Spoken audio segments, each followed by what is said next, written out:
one here, two here. Two groups. Yeah. One has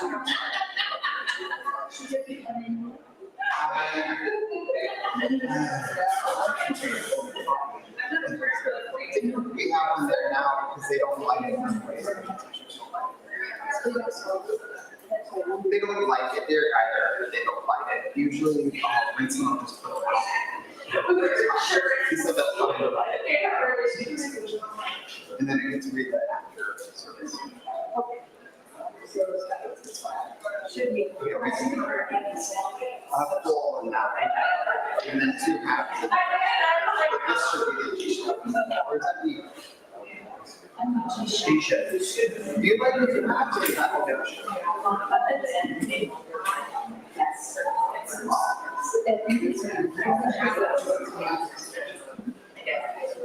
So turn her over.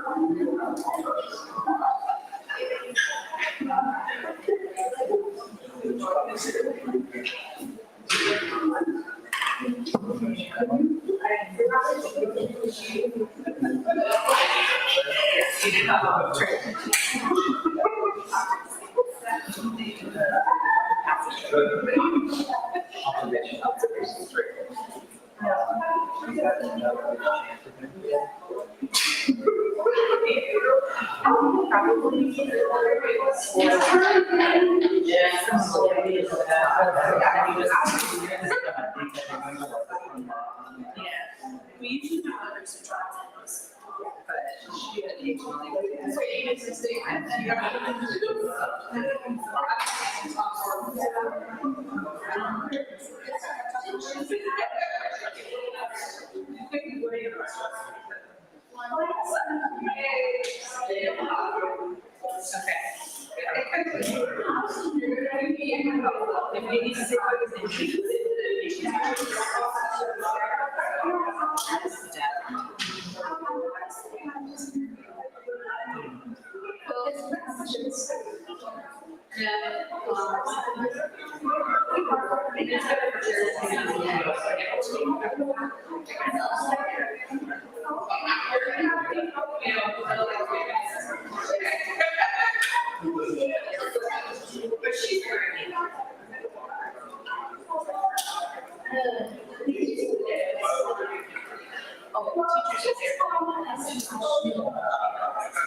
to the Buddhist temple of Toledo. Please have a seat and turn to page 2 in your liturgy books.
Gata of Atonement.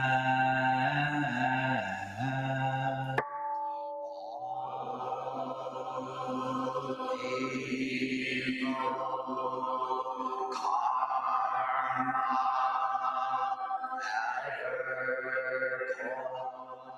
committed by me, sins of on account of my beginningless greed, anger, and ignorance, born of my body, mouth, and thought. Now I atone for it all.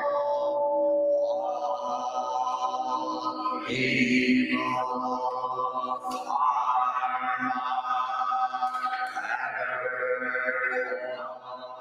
committed by me, sins of old, on account of my beginningless greed, anger, and ignorance, born of my body, mouth, and thought.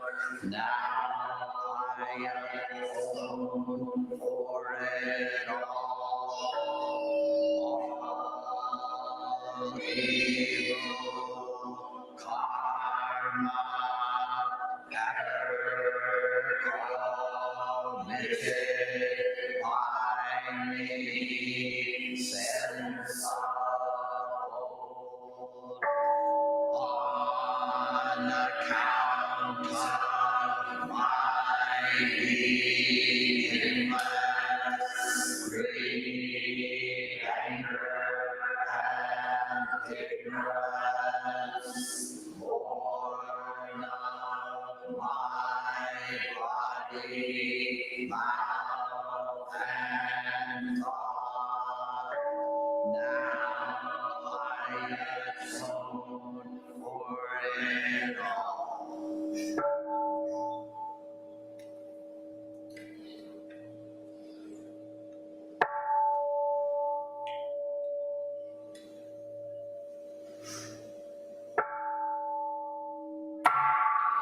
Nakaya 3 Refuges.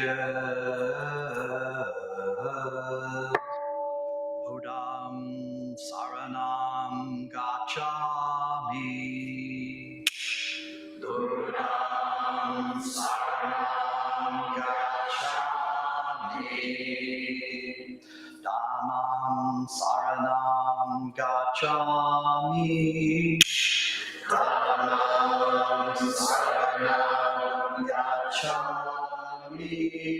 Sangam Saranam Gacchami. Sangam Saranam Gacchami. I take refuge in Buddha. I take refuge in Buddha. I take refuge in Dharma. I take refuge in Dharma. I take refuge in Sangha. I take refuge in Sangha.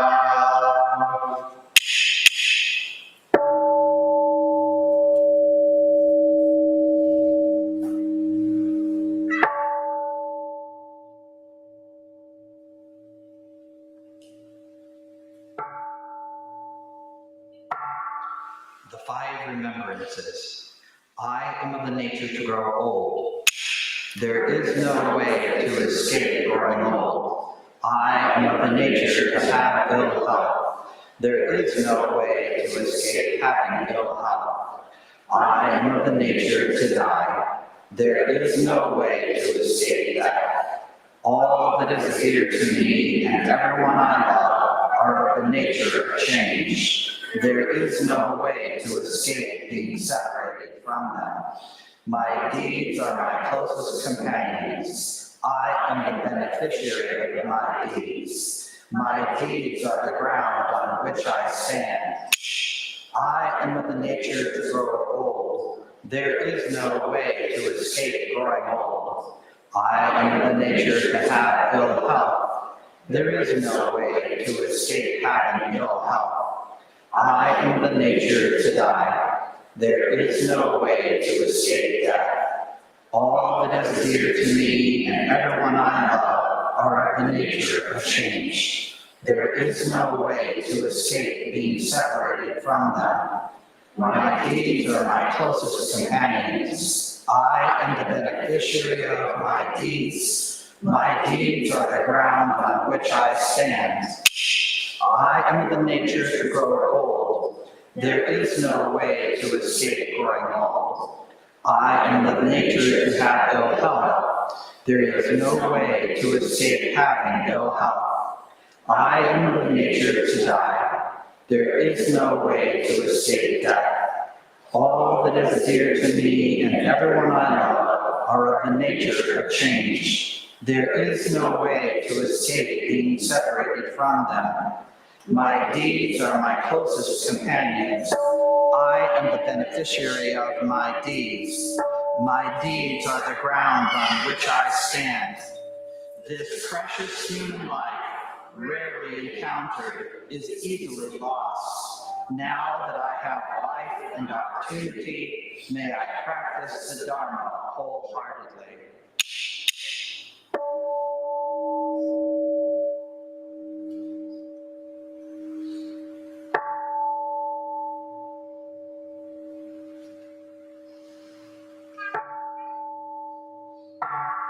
Mahayana Refuge. In my heart, I take refuge in Buddha, Dharma, and Sangha. May I liberate suffering beings and bring them to great joy. May the compassionate spirit of love grow within me, that I may actualize the great way. In my heart, I take refuge in Buddha, Dharma, and Sangha. May I liberate suffering beings and bring them to great joy. May the compassionate spirit of love grow within me, that I may actualize the great way. In my heart, I take refuge in Buddha, Dharma, and Sangha. May I liberate suffering beings and bring them to great joy. May the compassionate spirit of love grow within me, that I may actualize the great way. Invocation of the lineage. I give thanks for the guidance of my teachers. For the lineage of teachers before them, I give thanks and offerings for their devoted practice of generosity, moral discipline, patience, joyful effort, concentration, wisdom, skillful means, unshakable vow, spiritual powers, and awakened awareness for my benefit. May their years of life be lengthened, may their vows be completely realized, and may I cultivate these perfections with their guidance. The 7 practices of the Bodhisattva. I bow down in body, speech, and mind. I offer the best I have to give, both real and imagined, to fill the space between us. I regret and purify all transgressions. I rejoice in all virtues. I request you to remain until total enlightenment. I request wise and compassionate guidance. I dedicate my merit for the sake of all beings. Generating love and compassion. May all sentient beings be free from clinging and hatred, being firm and distant from others. How wonderful it would be. May this be accomplished. I will free them from clinging and hatred. Bless me to accomplish this. May all sentient beings enjoy happiness and the causes of happiness. How wonderful it would be. May this be accomplished. I will bring them happiness and the causes of happiness. Bless me to accomplish this. May all sentient beings be free from suffering and the causes of suffering. How wonderful it would be. May this be accomplished. I will free them from suffering and the causes of suffering. Bless me to accomplish this. May all sentient beings have the joy that has never known suffering. May they be free from clinging, hatred, jealousy, miserliness, doubt, pride, wrong view, ignorance, and dualistic thoughts. How wonderful it would be. May this be accomplished. I will bring them to this state. Bless me to accomplish this. Now please stand for the chant on the harmony of relative and absolute, found on page 5 of your liturgy book.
The harmony of relative and absolute. The mind of the great sage of India is intimately conveyed from west to east among human beings are wise ones and fools, but in the way there is no northern nor southern ancestor. Subtle source is clear and bright. The tributary streams flow through the darkness. To be attached to things is illusion. To encounter the absolute is not yet enlightenment. Each and all the subjective and objective spheres are related and at the same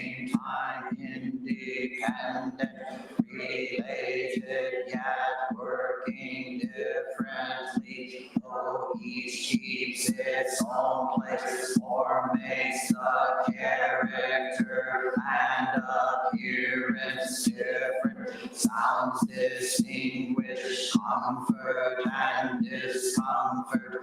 The dark makes all words one. The brightness distinguishes good and bad phrases. The four elements return to their nature as a child to its mother. Fire is hot, wind moves, water is wet, earth hard, eyes see, ears hear, nose smells, tongue tastes the salt and sour. Each is independent of the other. Cause and effect must return to the great reality. The words high and low are used relatively. Within light there is darkness, but do not try to understand that darkness. Within darkness there is light, but do not look for that light. Light and darkness are a pair, not one, not two, like the foot before and the foot behind in walking. Each thing has its own intrinsic value and is related to everything else in function and position. Ordinary life is the absolute as a box and it's lit. The absolute works together with the relative, like two arrows meeting in midair. Reading words, you should grasp the great reality. Do not judge by any standards. If you do not see the way, you do not see it, even as you walk on it. But when you walk the way, it is not clear, it is not far.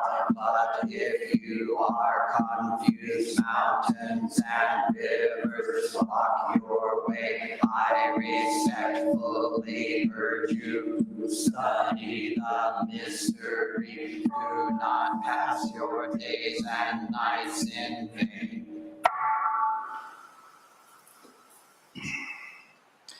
Infinite realms of light and dark convey the Buddha mind. All that is and we ourselves come forth in perfect harmony. We offer this sincere and devoted practice for the many beings of the 6 worlds and dedicated and grateful thanks to the strength and sound practice of the great Heartland Sangha and its teachers.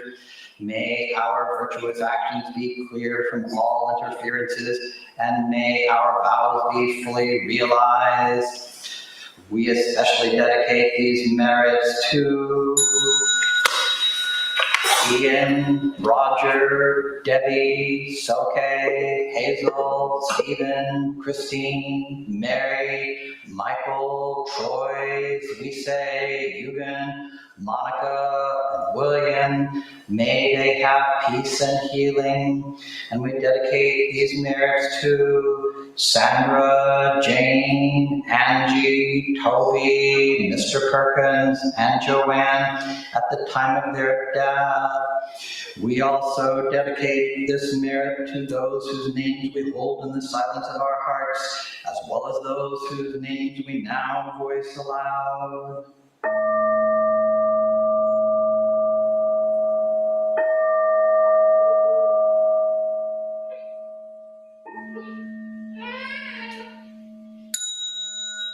May we live in perfect peace with Buddha Dharma, and may we realize the Buddha way together.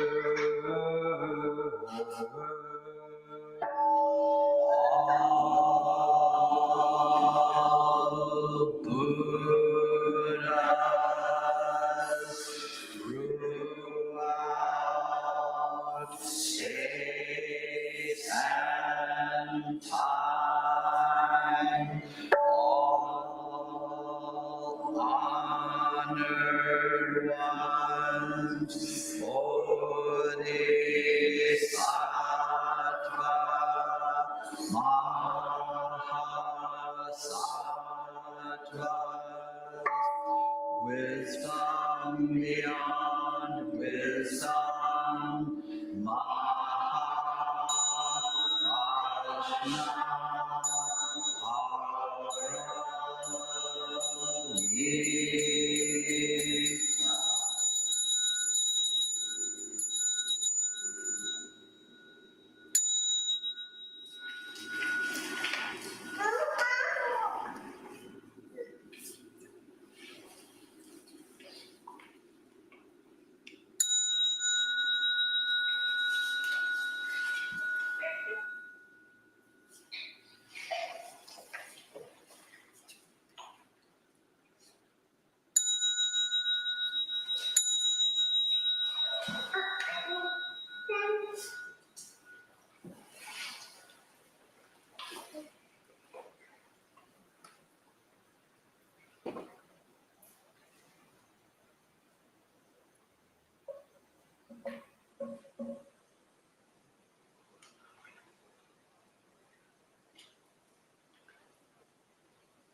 I believe we have Dharma school today. So with Dharma school teachers and kids, please meet in the usual place. Everyone else, please prepare for silence. Yes.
Please stand for 10 minutes.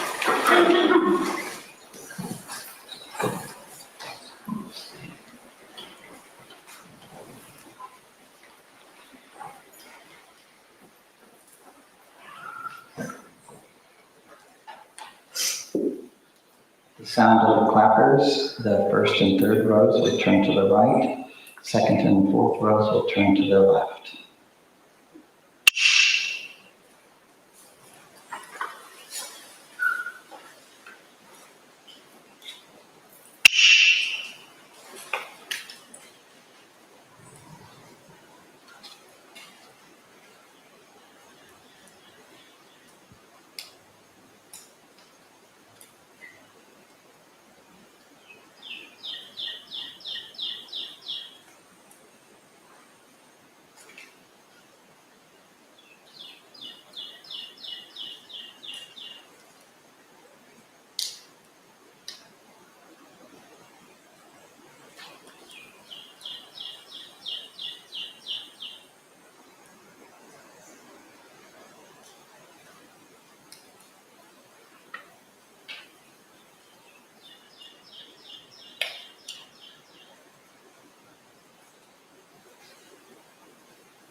We will now cite the Song of Covenant, found on page 6 of your liturgy book.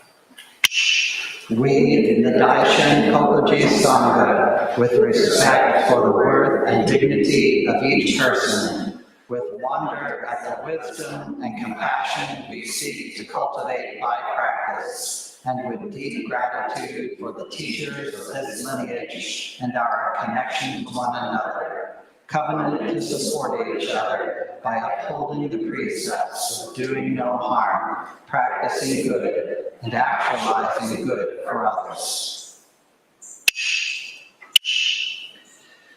Please be seated for this morning's talk. Sit comfortably and sit so that you can see our teachers.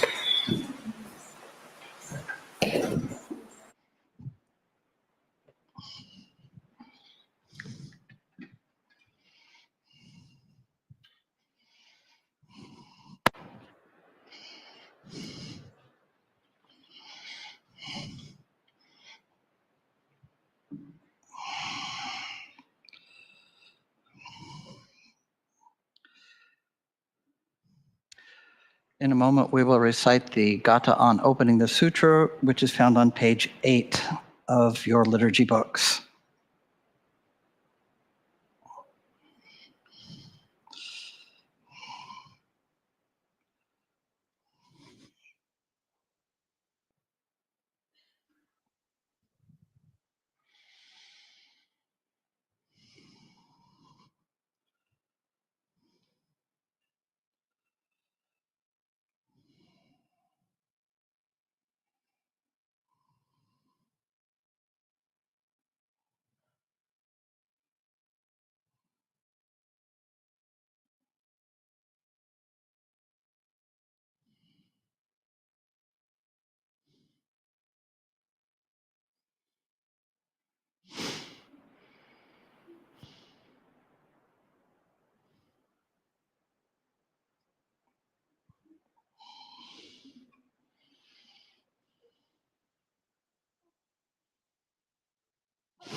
Gatha on opening the sutra. The Dharma incomparably profound and infinitely subtle is rarely encountered even in millions of ages. Now we see it, hear it, receive and maintain it. May we completely realize the Tathagata's true meaning.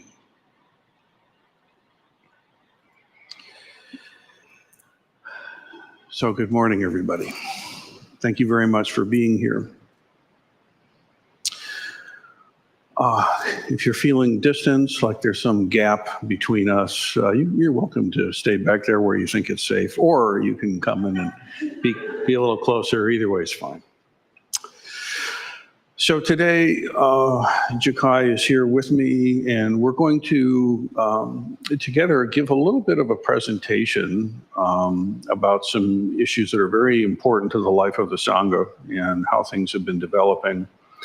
And in a particular way, we want to acknowledge the different qualities of leadership that have been emerging in this community. I'd like to begin with a quote from our Identity of Relative and Absolute. You may recall we concluded our chant this morning, as we do every time we use the relative and absolute. If you are confused, mountains and rivers block your way. I respectfully urge you who study the mystery, do not pass your days and nights in vain. These are deeply wise words that come to us across centuries and cultures for our benefit, if we know how to read them and how to apply them, how to understand them. Mountains and rivers, the ups and the downs, barriers to travel. There was a time when crossing a river was a life and death moment. There are times in human history where mountain ranges were unscalable. And in the sutra and in the teachings, it comes from a culture where there's a lot of mountain ranges. So I have a suspicion that the author of these words knew what they were talking about, mountains and rivers. But it's not just talking about greenery and H2O. It's talking about the relative forms, things that rise high, things that sink low, issues that need to deal with, the too much month at the end of the money, the relationship imploding or forming, the child that's resistant or a little too conforming, honestly. On and on and on it goes. The mountains and rivers, the expressions of the relative, expressions of uniqueness and particularity. And if you are confused, if you lack wisdom, then they block your way. Every one of those mountains and rivers seems like an issue you have to solve and then get on to the real thing, please. Can we just get this handled and then I'll be happy, right? If I get this thing done, then I'll feel good about myself, including maybe you're making a project of Buddhism. Be careful, be careful. If you are not confused, mountains and rivers are great. Mountains and rivers are delicious. They're wonderful. It's an amazing experience to perceive a mountain. It's an amazing thing to be carried away by a river. How interesting to come to an impasse. How about that? I would like to move forward. I cannot. What now?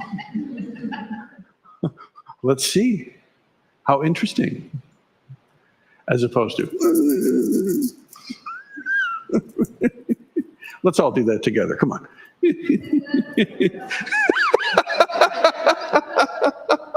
Exactly, yes. You know, sometimes people say, why do you need to sit and practice Zazen like that? And I say, well, you get good at what you practice. So imagine we all sat here for 20 minutes and went, and imagine you did that every day. When the bell rings, it's time to practice. You'd get really good at that. Of course, no one actually practices that, but really you do, don't you? You're good at this. And you know what I'm talking about. You know what I'm talking about. You run into a mountain, and as if you're surprised, you start to run your pattern, feeling all the while like you're helpless. What else could you do? The Dharma says you can do a lot. You are the master. You are in control. You can choose something different. But if you're confused, mountains and rivers are experienced as blocks. If you're awakened, mountains and rivers are experienced as wondrous expressions. And still, take a shower. Still, meet the moment correctly.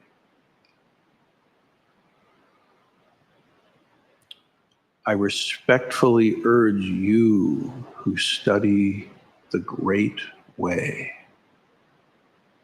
sometimes translated as mystery, but those of us who practice this true being, this true human being, this pursuit of experience and expression of beingness, of reality itself, I respectfully urge you who practice the great way, do not waste any of your precious human life.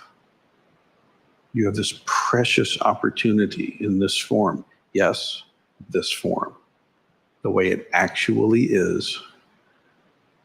Perhaps not the sculpted ideal you once held or currently still do, or perhaps currently manifest. Good for you, enjoy. Things change, right? The body as it actually is, right?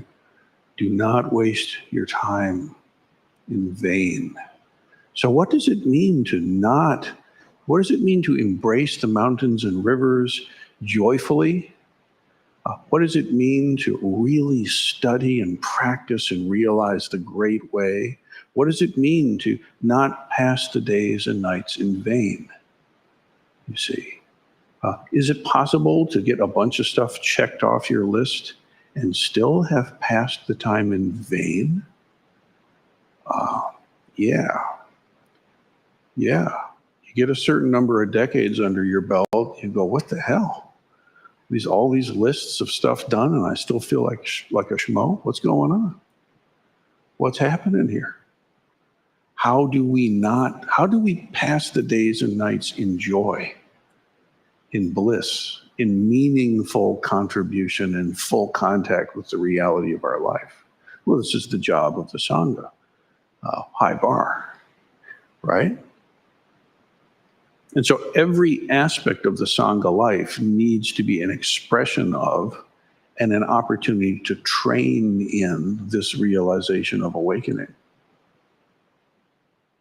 And some here will recall that as 2023 came to a conclusion, and I did what I typically do, I go into the metaphorical cave, so to speak, and go into solitude for a while and discern what is the direction of the community. It became very, very clear that we need to do some real solid restructuring work. We need to look at how, not do we build a building, check. Where do we put the cups? Check, figured it out. What programs do we offer? Well, we're getting there. Now, how does the underbelly of this thing actually function in a way that doesn't make everybody crazy? Right? How do we actually pull this off sustainably? And not just that, as an expression of this Dharma practice. And so in the beginning, we spent a lot of time thinking very divergently. Here's a point, and you go this way and that way, and many, many, many possibilities. Could be this, could be this, could be that. What is it like to look at everything fresh and new, as though this is a start? How would we do it if we were creating it today? And of course, the institution, the community inherits its own choices, right? We are on the receiving end of the karmic choices we've all made. And you have to be very careful, because just because you made a choice 10 years ago doesn't mean that that's the authentic maneuver today. What's authentic now? And so we're here at month 7 plus, almost 8. And I have to say that over this period of time, you may or may not be in contact with an amount of how much work has been going on. Some of us are in a lot of contact with it, some a little bit, some kind of, some not so much. But every one of us, if we're here engaging in this practice, you are feeling the results of it. And I should like to shed just a little bit of light onto how much has actually happened in our community, and a little bit about where we're going to land, hopefully, before the year is concluded. So this first year in this restructuring program, if I just bring attention to a few things, the Lam Rim program exists. It didn't exist when we started this year. Now it exists and it's up and running and it's amazing. For those who don't know, this is a deep study of the Mahayana Sutras. It's an impeccable thing to have brought on into the community. We have successfully run our Seijin program, our teen sort of welcome to adulthood, take your seat kind of thing. It's an amazing process that's been completed. We've got even more session days. Yes. I would just simply point out that the number of retreat days on offer here are excelled nowhere. There is no place of training and practice of which I'm aware that has more intensive retreat days per year on offer. There are a few that meet us, none that I'm aware of that do more. So this is amazing. This is an amazing thing. Our White Tara practice has blossomed and grown and now is accessible to the entire community. White Tara is a big deal. She's up here above us and she makes her presence known. In many mysterious ways, you know. Hey. But this encounter with the feminine Buddha, the fully realized being in a feminine, appearing in a feminine form. How about that? How about this? This is a very deep Mahasattva practice, and she really is at the root of all things that happen in this place of practice. The seminary has taken on a new crew, right? And seminarians are in the first half of that process of discerning with themselves, with the teachers, with each other, and with the community. Is there a vocation here, a recognizable and acknowledgeable? Dharma school is happening nearly every Sunday. I mean, the list goes on and on. Things that we can see. But let me tell you about some things that you can't see. The things that you might not notice, that you won't see as a class you can take or a workshop to join. Here we move into something you won't necessarily be able to know, but the board is actually working like a grown-up board for the first time, like kind of ever. For those who've suffered such fate as to be on a board, you know what I speak. You know, the board here for forever really has been what's gracefully called a working board. That's a nice clean word for doing everything. Not so now. Now, the power of leadership has been diffused enough, as it needs to be, that the board can actually function in its capacity with large oversight. It's an amazing thing. Like, I can't tell you how happy I am that we only have to meet once a season. It's great. It's way better than twice a week. Right? Other meetings have risen to the fore for that. In general, I would say that a thing to know is that in many organizations, sort of somewhat like us, the power of leadership is carried by either an individual, a small handful of individuals. Let's say something less than 5% of the community would be actually in leadership. Okay? In our community at this time, we have over 30 people, many of whom are in this room, many of whom are not in this room at this moment, who have stepped into a real, no kidding leadership role in this community. what you can see, in this moment is the two of us sitting up here, but actually, if you look around, there are leaders and servant leaders everywhere in this room. We think it's something like 15% of our community is inhabiting some form of leadership within the community. That's amazing. That's incredible. Because that's true, the Sangha is safer and more stable and more resilient.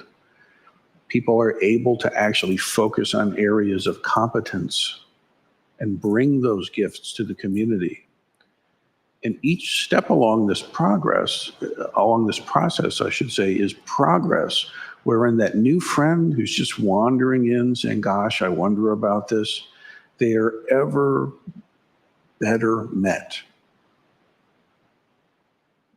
The whole thing here is to turn all of us into ancestors that are lovingly remembered by successors who are doing better than we ever did. For that to happen, we have to do this. So this is mutually interdependent co-arising, to use a fancy Buddhist term in English. Mutually interdependent co-arising. It's not the one lone person who drags everybody behind them.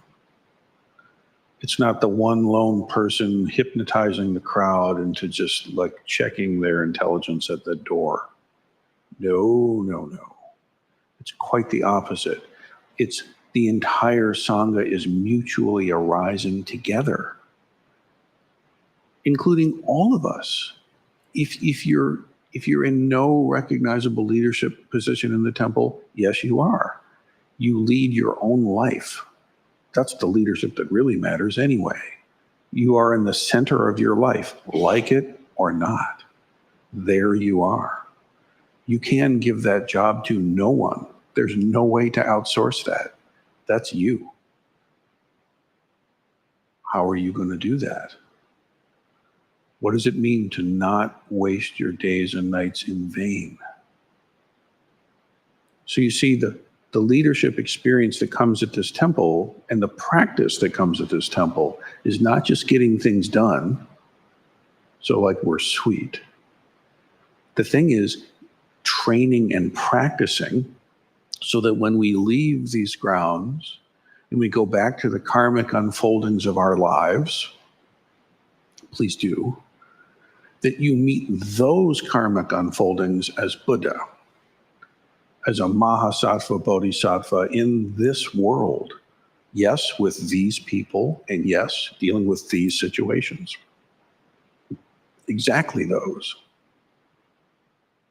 And so everybody that's in leadership or in participation here in the Sangha is engaging in that kind of training, engaging in that kind of practice, not just for getting things done, but for getting experience with how to do this from a Dharma place, and then bringing that experience into all the many places that you live.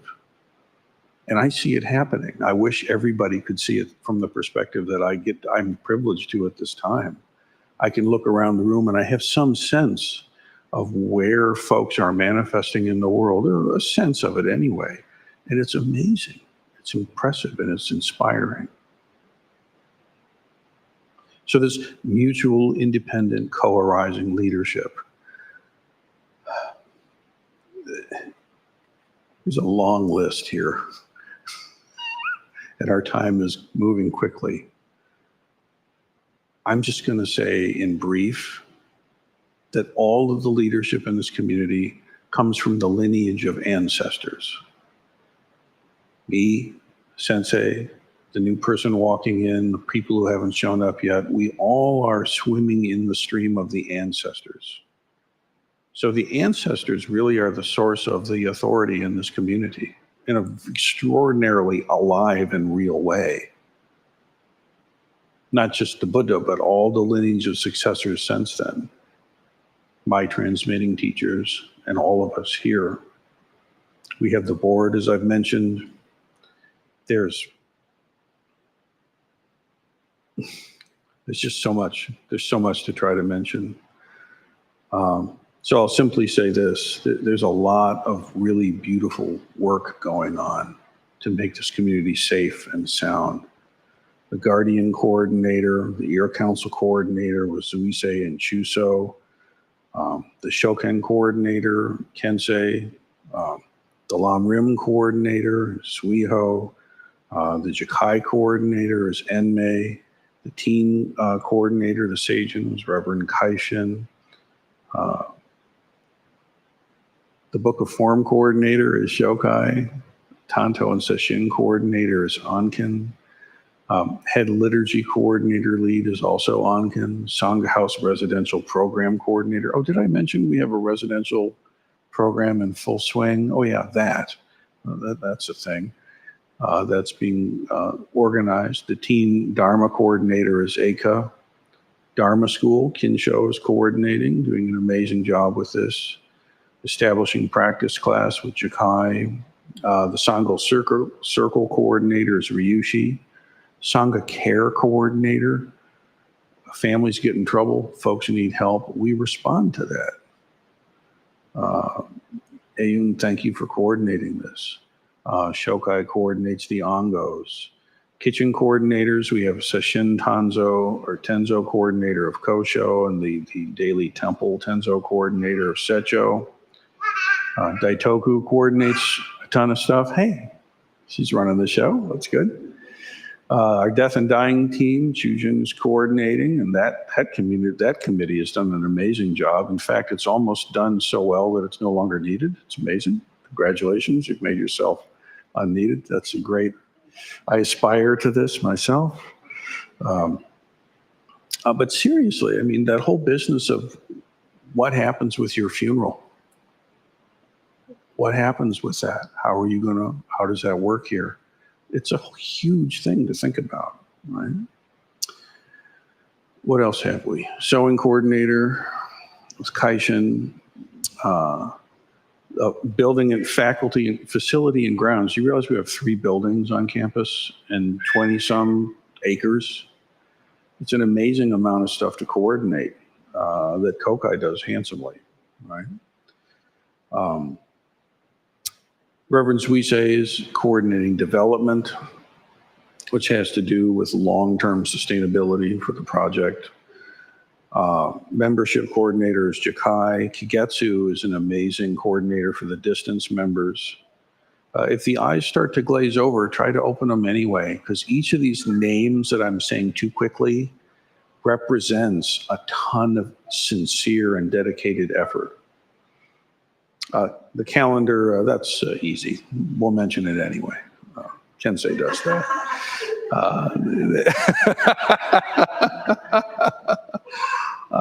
Secho's, I'm sorry, where was I? AV coordinator here with Bujo. Soko coordinating with communication. Suiho coordinating the library and the archives. It's an amazing thing. And working with publishing articles and books. There's a lot under the hood that goes into us existing. So I'd like to take a moment right now and just acknowledge everybody that's here. This is here because in theory, we have some of these coordinators who are attending online. Let's imagine that's true. And if you're one of the coordinators that I named or didn't name, please stand for a moment if you would. If you're in the room, please stand. And if you're online, you can stand too. But let's just kind of look around, please, and acknowledge these folks and each other. And now let's make a gasho and gratitude and a bow. Thank you, everybody, for your efforts. It's really beautiful.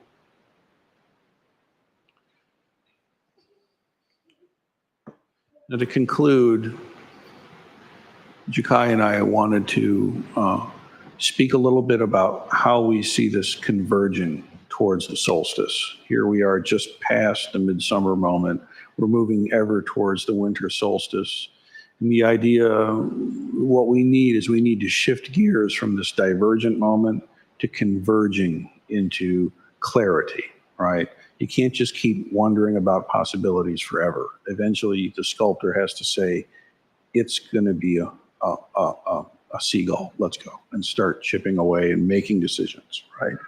So converging, we have three main areas. Jakai, I'd like you, if you would, to talk about these three areas: time, practice, and leadership. So in the mandala of time, Kensei, you've done such an extraordinary job helping us establish the temple schedule. It used to be that we just had a session schedule and we talked about the schedule holding us, but we have a temple schedule that every day there's a pattern of how time unfolds at the temple that helps us hold practice daily in the temple space. And then there's the huge circle of training wheel, the mandala of the calendar of all the different ways that we meet folks that come to temple. And that process has really unfolded successfully in the things that Roshi described at the beginning, all the things that are available that weren't available just a year ago at this time.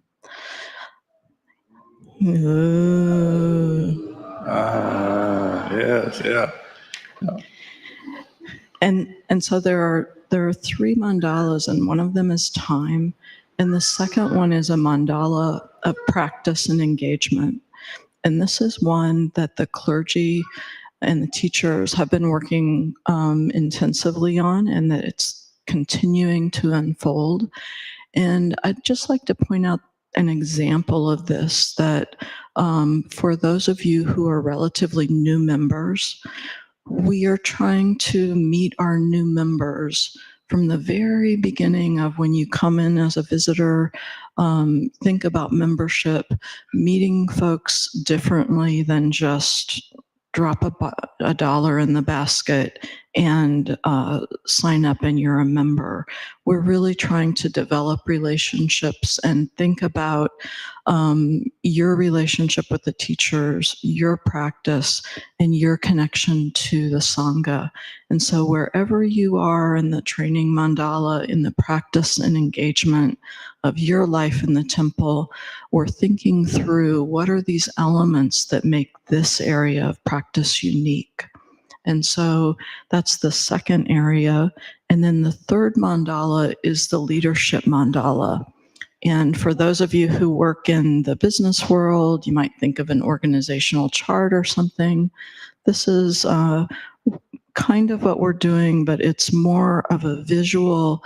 How do we relate to one another from a leadership perspective, from the lineage to each of us sitting on our cushions? And we hope by the end of this calendar year or the beginning of next year to have that illustrated in a way that we can really see the flow of those relationships and how our this leadership supports all of the Dharma and all of the teachings that our teachers do so beautifully. Thank you.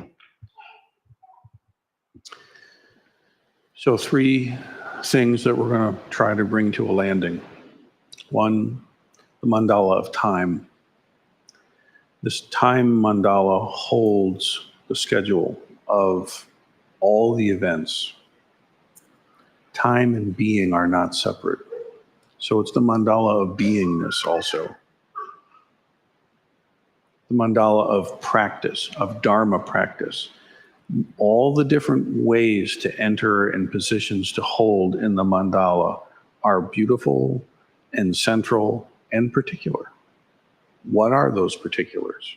What does it mean to be a Shoken student, to be a Jakai initiate, to be a Lam Rim initiate? What does it mean to be a friend of the community? And on and on. And then finally, leadership. So I expect that these three will become very, very clearer than they are today, more and more articulable, more and more spelled out. And I'm quite certain that in the next 7 years, we'll keep tweaking and evolving and things, but the rate of that is going to slow way down. Just like there was a flurry to build this building, and then it's kind of, okay, there's the building, on to the next thing. How do we inhabit it? Well, in this very similar way, these mandalas are clarifying and landing. And they're not fossils, they're alive. They're how we engage in the community. So I'd ask all of you to bring some attention and intention. Please let's dedicate the merit of these Dharma words to those who take leadership in this community, that their actions may be skillful and joyful and clear. To all of us in the leadership that we have in our own lives, of ourselves and our families in the community, our society, and may this merit move out ever to all beings throughout space and time, that all may come to full and complete awakening, leaving none aside. May it be so. May it be so. Thank you, everybody.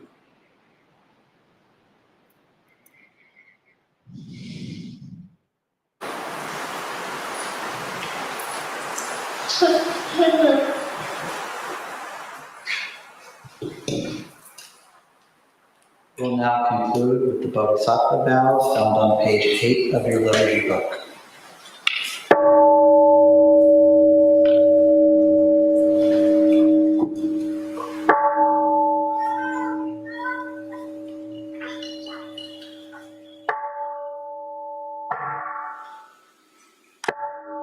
Beings are numberless. I vow to freedom. Devotions are inexhaustible.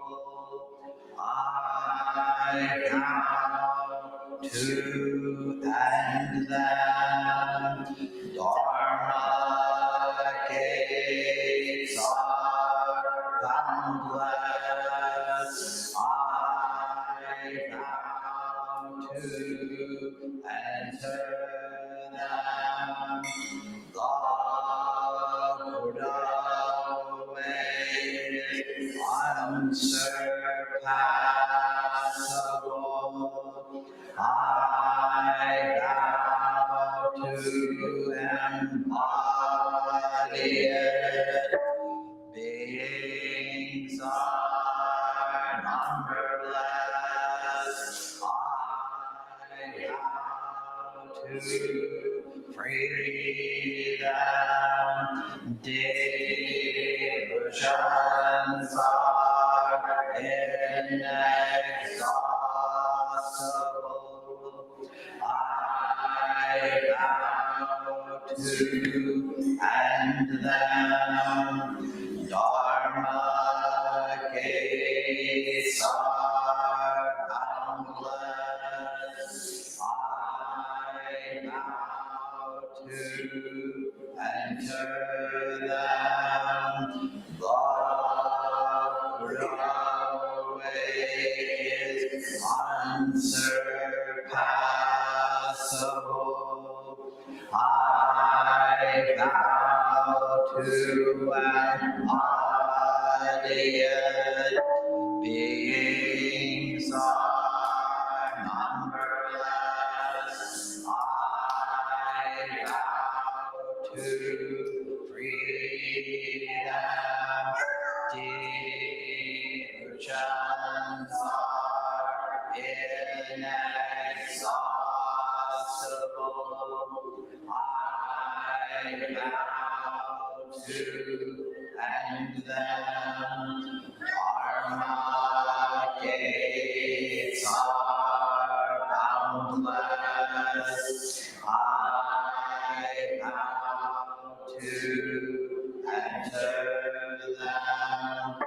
The Buddha way is unsurpassable. I vow to embody it.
Thank you, everyone. That concludes our service for today. I'm sure we have some announcements.